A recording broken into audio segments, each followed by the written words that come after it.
दोस्तों नमस्कार, मैं जगन्नाथ गौतम सियासत हिंदुस्तान यूट्यूब मंच पर आपका स्वागत है।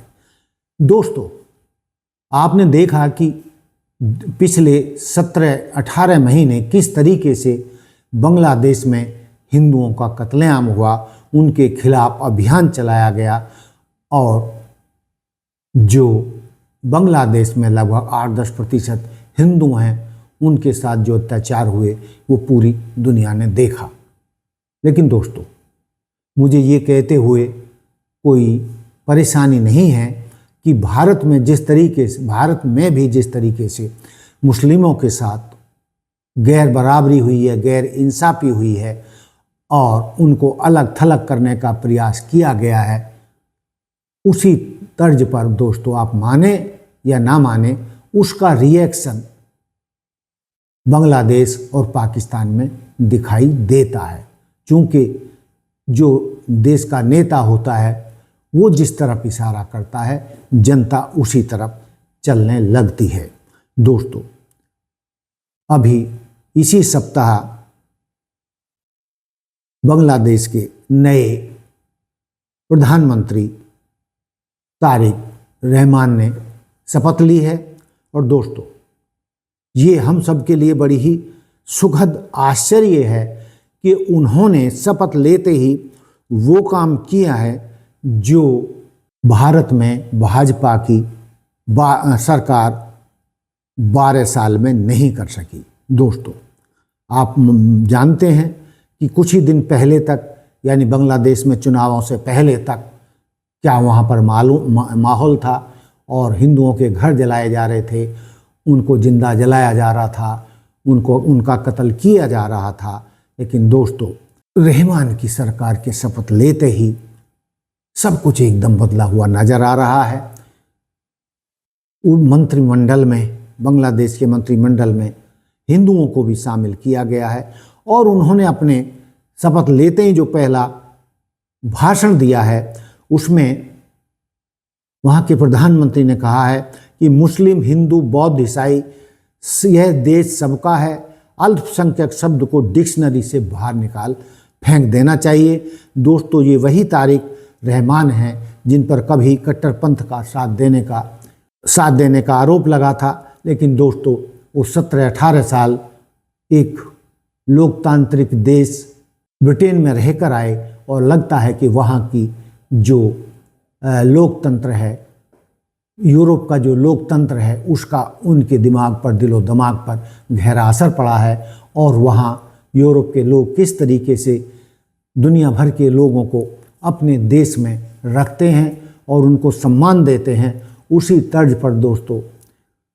रहमान ने भी अपने देश का प्रधानमंत्री बनते ही ये साफ कर दिया है, चाहे हिंदू हो, चाहे मुसलमान हो, सिख हो, ईसाई हो, बौद्ध हो, चाहे कोई पहाड़ पर रहता हो, चाहे मैदान में रहता हो, चाहे नदी किनारे रहता हो, कहीं भी रहता हो, जिसने बांग्लादेश में जन्म लिया है, जो बांग्लादेश का नागरिक है, उसका हमारे देश में सबका सम्मान है। और जिन्होंने हिंदुओं के साथ जुल्म किए हैं उनके खिलाफ कार्रवाई की जाएगी और उन्होंने अपनी पार्टी के ऐसे नेताओं के खिलाफ भी FIR लिखाई है जिन पर हिंदुओं के साथ अत्याचार करने के आरोप लगे थे। What is your foreign policy plan and how you see the India and Bangladesh relations? Because we are the not immediate neighbor, but yeah, we share culture and everything. So your comment on India and Bangladesh relations? Thank you so much. I think we have cleared ourselves regarding the foreign policy, which is the interest of Bangladesh and the interest of Bangladeshi people comes first. By protecting the interest of Bangladesh and the people of Bangladesh, we will decide our foreign policy. तो लगता ऐसा है दोस्तों कि रहमान ने शपथ लेते ही बांग्लादेश में धर्मनिरपेक्षता की नींव मजबूत कर दी है और उनके जो ख्यालात हैं वो धर्मनिरपेक्ष बांग्लादेश के हैं और लग रहा है कि आने वाले समय में अब वो इतिहास की बातें हो जाएंगी कि कभी बांग्लादेश में हिंदुओं के साथ अत्याचार हुआ था, उनके घर जलाए गए थे या उनका कत्ल किया गया था, जबकि सब जानते हैं कि 15-20 साल के शेख हसीना के राजकाज में हिंदुओं के साथ कभी ज्यादती नहीं हुई थी, कभी ऐसी खबर नहीं आती थी कि किसी हिंदू के साथ जुल्म हुआ हो। लेकिन जैसे ही शेख हसीना की गद्दी गई, उसी के साथ ही बांग्लादेश में हिंदुओं के साथ अत्याचार होने लगे और वहाँ पर कट्टरपंथ हावी हो गया। लेकिन दोस्तों, जिस तरीके से रहमान ने प्रधानमंत्री बनते ही सेकुलर बांग्लादेश की घोषणा की है, धर्मनिरपेक्ष बांग्लादेश की घोषणा की है, उससे लगता है कि बांग्लादेश से जो भारत के रिश्ते खराब हुए थे वो भी सामान्य स्तर पर हो जाएंगे। और पहले जो शेख हसीना के ज़माने में भारत और बांग्लादेश के मधुर रिश्ते थे, ऐसे होने की संभावना है। और भविष्यवाणी तो ये भी की जा रही है कि बीएनपी और शेख हसीना की पार्टी के बीच भी कोई समझौता हुआ है, शायद भारत में इसकी भूमिका रही है। और ये भी कहा जा रहा है कि शेख हसीना बांग्लादेश वापस लौटेंगी और वहाँ पर जो है शेख हसीना की पार्टी के दफ्तर भी खुलने शुरू हो गए हैं। और यानी कि इसका मतलब ये है कि शेख हसीना का जो पिछले चुनावों में बाइकाट किया गया था, नए प्रधानमंत्री रहमान ने आकर उसको भी ख़त्म कर दिया है और उन्होंने एक समावेशी समाज बनाने की घोषणा की है, जिसमें हर पार्टी को, हर जाति धर्म के व्यक्ति को बांग्लादेश में समान सम्मान मिलेगा और सबके साथ समान व्यवहार होगा, धर्म के साथ किसी के साथ कोई जाति नहीं होगी। तो दोस्तों, मैं तो ये कहता हूँ कि मोदी सरकार को भी रहमान सरकार से सीख लेनी चाहिए। और जिस तरीके से उन्होंने आते ही धर्मनिरपेक्ष बांग्लादेश की घोषणा करके हिंदुओं के साथ होने वाले जुल्मों को समाप्त करने की घोषणा की है, और ये भी घोषणा की है कि जिन्होंने हिंदुओं के साथ जुल्म किया है उनके साथ सरकार सख्ती से निपटेगी, उनके खिलाफ मुकदमे दर्ज करके और दोषी पाए जाने पर उनको जेलों में डाला जाएगा। तो मोदी जी को भी बांग्लादेश से सीख लेकर हमारे देश के करोड़ों मुसलमानों के साथ इसी तरीक़े का व्यवहार करना चाहिए। उनके साथ नफ़रत की राजनीति को तुरंत बंद कर देना चाहिए। और दोस्तों, जैसा कि मैंने कहा कि रहमान या बांग्लादेश भारत के मुकाबले में बहुत छोटा सा देश है, लेकिन जिस तरीके से उन्होंने धर्मनिरपेक्ष बांग्लादेश बनाने की घोषणा की है और हिंदुओं की रक्षा का वादा किया है, उसी तरीके की सीख लेकर मोदी जी को भारत के करोड़ों मुसलमानों के सम्मान देना चाहिए। उनके साथ होने वाले जो दंगे हैं, नफ़रत है, उनको समाप्त करने के लिए घोषणा करनी चाहिए।